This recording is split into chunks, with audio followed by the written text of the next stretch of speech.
I'm Matt McClure, and this is Currents. Praying for priests and religious vocations with the help of a very special religious artifact. This is a command from God, not from the church. A command from Jesus himself to pray for vocations. Plus, is religious liberty under attack in the U.S.? I'll talk with one bishop who told Congress yes. And what does this film have to tell us about the force of evil? We'll find out. I thought it was a nice movie just to think about things, and even maybe to think about things in our society and take a stand and an opinion.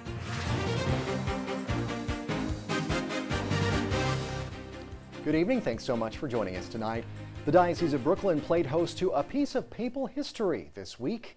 A monstrance is a sacred vessel used to display the Eucharist for prayer, and it was at St. Mary, Star of the Sea, and St. Gertrude Church in Far Rockaway. Now, while monstrances certainly are not an uncommon sight at a Catholic church, this particular one had added significance because it was blessed by Pope John Paul II. It's one of only 6 monstrances blessed by the late pontiff to be used exclusively to pray for vocations to the priesthood. And the week-long prayers for priests came to an end with a special ceremony on the monstrance's final night in our area. Well, the papal monstrance is one of the 6 that Pope John Paul II blessed. I mean, we are truly blessed to have it here in the Diocese of Brooklyn. And it's my understanding this is the first time it's in the Diocese of Brooklyn, so that makes me really thrilled.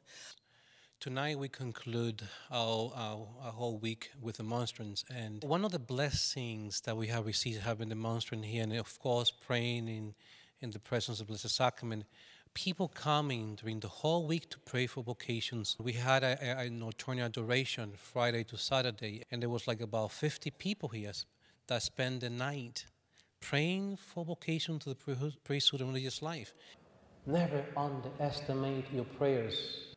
Never underestimate your prayers for us, so that we may allow the Holy Spirit to change our hearts and minds to the image and likeness of Christ himself, who is here in the Blessed Sacrament.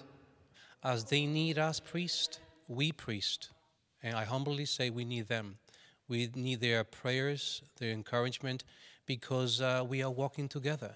And even in moments of tough times, because we do go through deserts, that's part of the spiritual journey, I believe because of their prayers, we are able to go through the desert and come out victorious. It seems like we tend to take our priests for granted until we need something. They pray for us, they do for us, we need to pray for them. Somebody has to follow in my footsteps. We hear about parents not willing to let their children enter the priesthood because of difficulties in society today. However, I think with a good family life and a good prayer life, that the situation can change. We need priests, we need to pray for them, and we need to invite our children. As a mother, I did the same thing with my son. I asked, so far that's not his answer, but I did. I always gave him an option. I brought him up and sent him to Catholic school and brought him in the church. It would be a blessing if my son any day, decides to become a priest. I would be enthusiastic, and I think that's what we need to pray for. We've been pretty blessed here. We've had a few seminarians from this church. We keep working with them and keep hoping and praying for them, mostly the prayers that are what's important. Let us remember that Jesus himself commanded us to ask the Father to send laborers to his vineyard. So this is a command from God, not from the church, a command from Jesus himself to pray for vocations.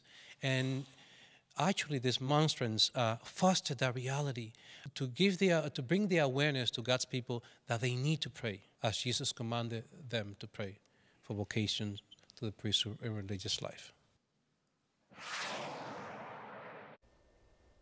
All right, well, there's much more currents ahead. After a lot of talk, an historic interfaith gathering took place in Assisi today. We'll have that and the rest of the day's headlines next.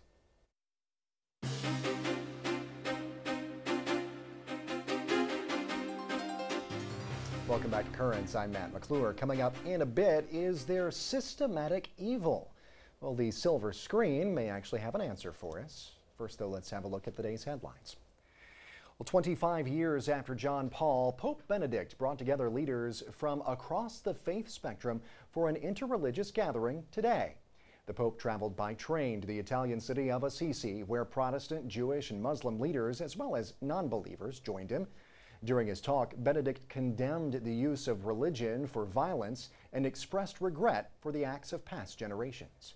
La fede cristiana si è fatto ricorso alla violenza. Lo riconosciamo pieni di vergogna. Well, Benedict called for reconciliation between countries with troubled pasts and said religion should never be used to justify violence. Orthodox leader Patriarch Bartholomew I, Anglican Archbishop of Canterbury Rowan Williams, as well as Jewish and Muslim representatives also spoke at the gathering. Now, unlike the original gathering with John Paul, the different faith leaders did not pray together. Well, there is a sign of hope amid the tragedy of a massive earthquake in Turkey. A grandmother, mother, and 14-day-old baby were rescued after being trapped underneath rubble for almost 2 days. CNN's Diana Mangay has more from the scene. A miraculous tale of survival here at one site in the town of Erceş, and of heroism on the part of the rescue workers. A little 14-day-old baby girl, her mother and grandmother all pulled from the rubble. The way it happened was that a rescue team heard the sounds of knocks coming from the mother, and they managed to tunnel their way to her, where she told them that she had this little baby. So one man was picked. He was of particularly slight build, so he was small enough to squeeze in. She gave him the baby, and he carried that child out to safety. Let's just have a listen to the way he described that moment. Çok farklı bir duyguydu benim için yani. It was an extraordinary feeling for me. I've been doing this job for 12 years, and it is the first time I've ever taken a living person out. Also miraculous to consider is that that little girl was born 3 weeks early. So not only did she survive as a very premature baby, 2 days trapped in the rubble, but she also theoretically should still have been in her mother's womb rather than an earthquake victim and survivor. CNN's Diana Magnay reporting there. Now, Caritas Turkey has been helping with humanitarian aid and also with medical supplies. Well, an Anglican church in London is set to reopen Friday after shutting its doors over security concerns. The Anglican St. Paul's Cathedral has been closed over concern about London's stock exchange occupiers who've been camping out in the church's property. One report says the cathedral's lost an estimated $190,000 over 6 days. Meanwhile, the Chancellor of St. Paul's has announced he is stepping down following talk that the cathedral may take legal action to forcibly remove protesters. Well, 2 workers from the clinic of an infamous Philadelphia abortion doctor pleaded guilty today to third-degree murder. One of the employees admitted her involvement in the death of a baby, while the second employee pled guilty to the death of a woman who died from an overdose of Demerol after having an abortion. The 2 women worked at the clinic operated by Kermit Gosnell, who's accused of killing babies that were born alive by severing their spinal cords with scissors. Gosnell also charged with the death of that aforementioned woman.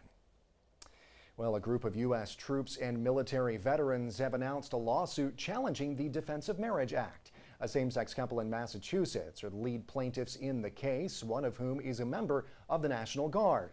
The couple claiming that current federal code does not allow same-sex spouses of military personnel any access to health benefits.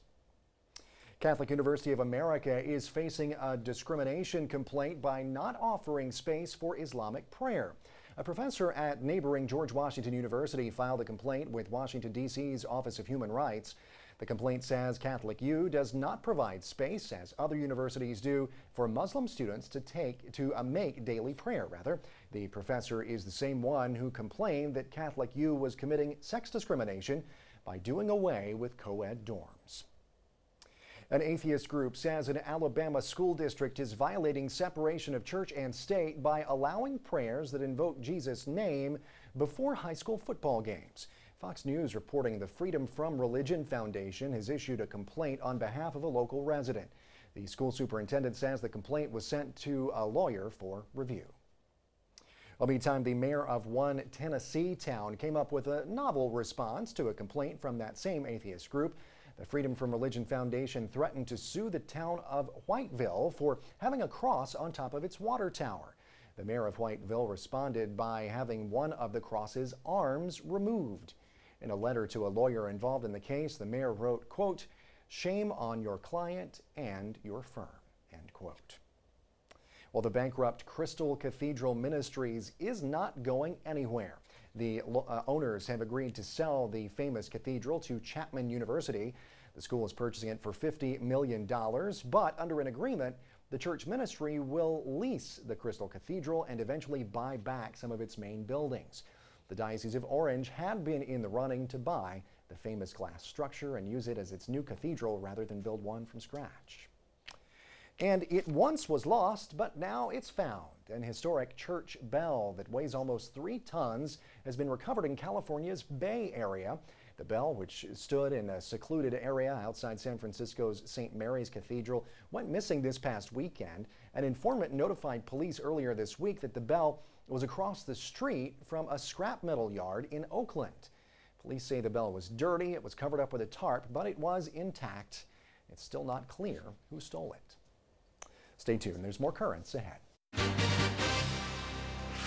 When we return, words of warning to Congress. A Catholic bishop testifies about the decline of religious liberty. I'll talk to him.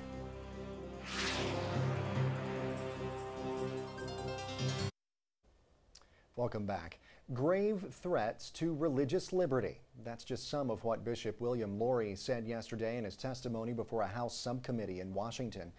Bishop Lori, who chairs the U.S. Bishops' Ad Hoc Committee for Religious Liberty, called on Congress to take action in addressing threats to religious liberty, and he included the Department of Health and Human Services' recent mandate requiring most private health insurance plans to cover contraception and sterilization. And without a strong religious exemption, that mandate would possibly force individuals and groups with religious or moral objections to purchase and provide coverage in violation of their beliefs. I had a chance to talk with Bishop Lori by phone earlier today. Bishop Lori, thanks so much for joining us here today on Currents. We really appreciate your time, sir. Thanks, Matt. Glad to be here.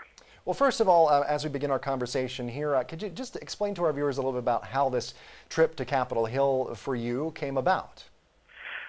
Well, I was appointed chair of a new Bishops' Conference Ad Hoc Committee on Religious Liberty because the bishops and many others have perceived mounting threats to religious liberty.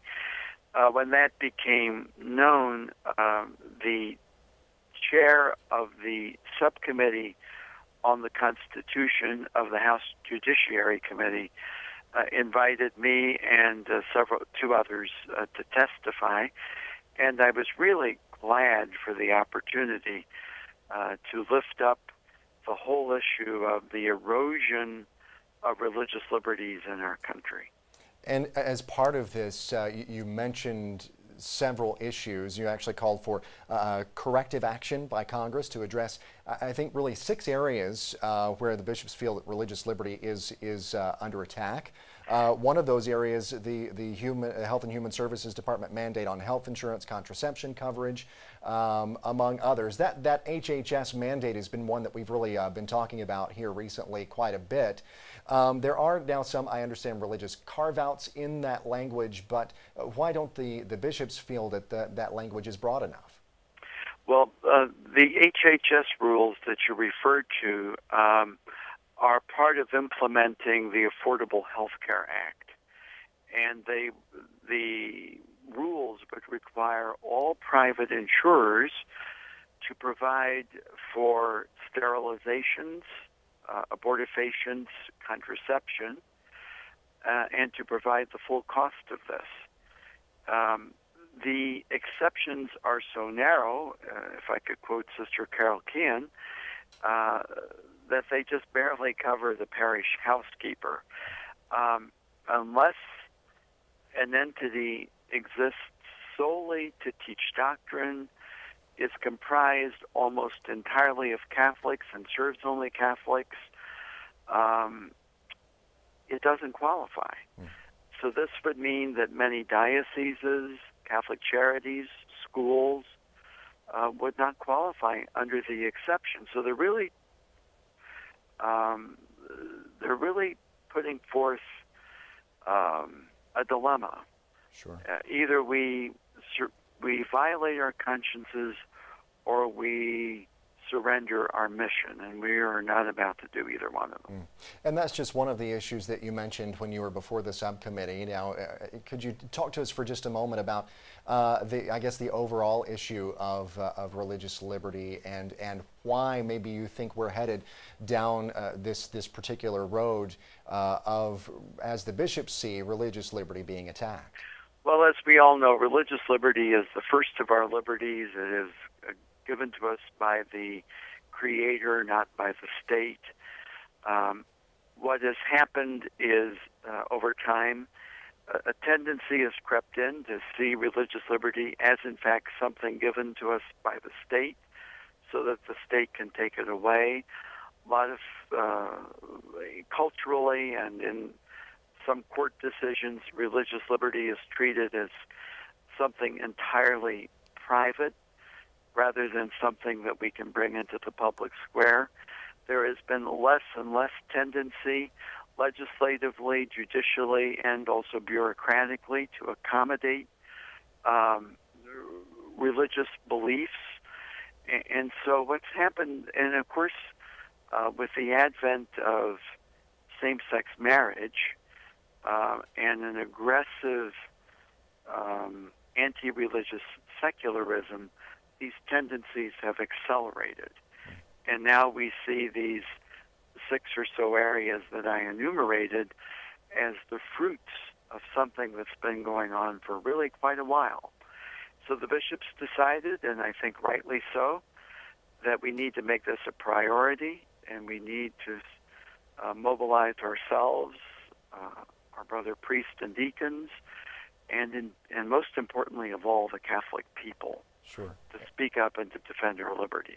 And very quickly here, Bishop, as we wrap up, just about 30 seconds to go, but you've also called on Congress to take some action to reverse this trend. What did you call on lawmakers to do? Well, among other things, I believe that the new rules imposed by HHS and USAID that are excluding wonderful Catholic service agencies like Catholic Relief Services from competing for contracts, these new rules are illegal. And I think that the Congress ought to hold a hearing. And I suggested 2 or 3 bills that are already pending before the House that would protect conscience rights. I urge swift enactment of those. All right. Well, Bishop William Lori, thanks so much for being a part of Currents today. We really appreciate your time, sir. Happy to be here, and thank you, Matt. Thank you. Stay with us. There's more Currents ahead. Coming up, a Queens parish uses a powerful film to launch into a compelling conversation on institutional evil. For us to be moral teachers, we have to show people that evil is a force in people's lives.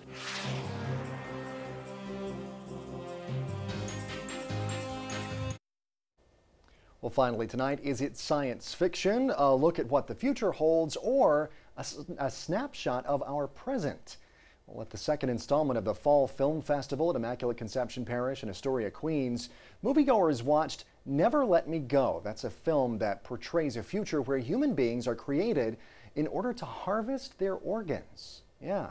And while the scenario might sound just a bit far-fetched, as we learned, it may not be that far off. Before you're old, you will start to donate your vital organs. That's what you're created to do. The film festival is called The Force of Evil, and it's emphasizing how powerful evil can be in the lives of people and how it can be disruptive. Tonight's film, Never Let Me Go, is about an institutionalization of evil. When an institution or a government begins to enact policies and ways of behavior that are evil in themselves. The whole system exists to serve another class, the dominant class, the majority of the population are going to benefit from having these organs harvested in these children. Well, the movie is about a boarding school in England taking place in the 1950s, but in a kind of alternative world in which human beings, these human children, have been cloned in order to harvest their organs and donate them to sick people. It's a movie that really invites us into a rather deep moral discussion about what's permissible, what happens when certain kinds of dehumanizing practices become institutionalized. This is not science fiction. This is going on in the world today.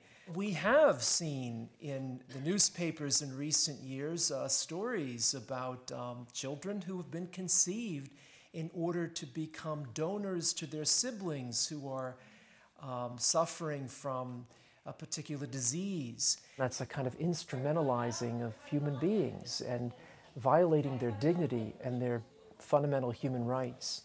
And that's something that certainly we as Christians, as men and women of conscience, have to denounce and oppose. We didn't have the gallery in order to look into your souls. We had the gallery to see if you had souls at all. If we face this question in the coming years, because it's quite conceivable that we will have human beings that are cloned, I think the presumption is that yes, they have souls. I cannot imagine that God would deny the gift of the soul. God sometimes has to compensate for our immorality. I really liked it. I thought it was good. I thought it raises a lot of questions. It's very depressing. I thought it was a nice movie just to think about things, and even maybe to think about things in our society and take a stand and an opinion.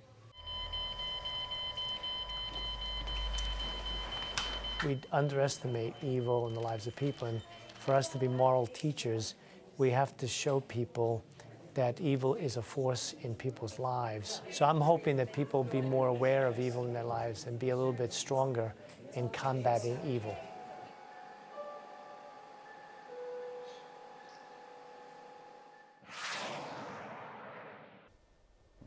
All right, well, are you in the mood to get spooked? Well, Immaculate Conception Parish will host the final film of the film festival coming up tomorrow night. And what better movie right before Halloween than The Exorcist?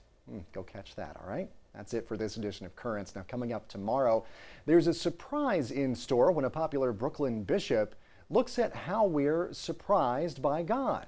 Until then, though, be sure and visit us online at currentsny.net. We're also on Facebook, and we are on Twitter. For all of us here at Currents, I'm Matt McClure. Thanks so much for watching. Have a great night.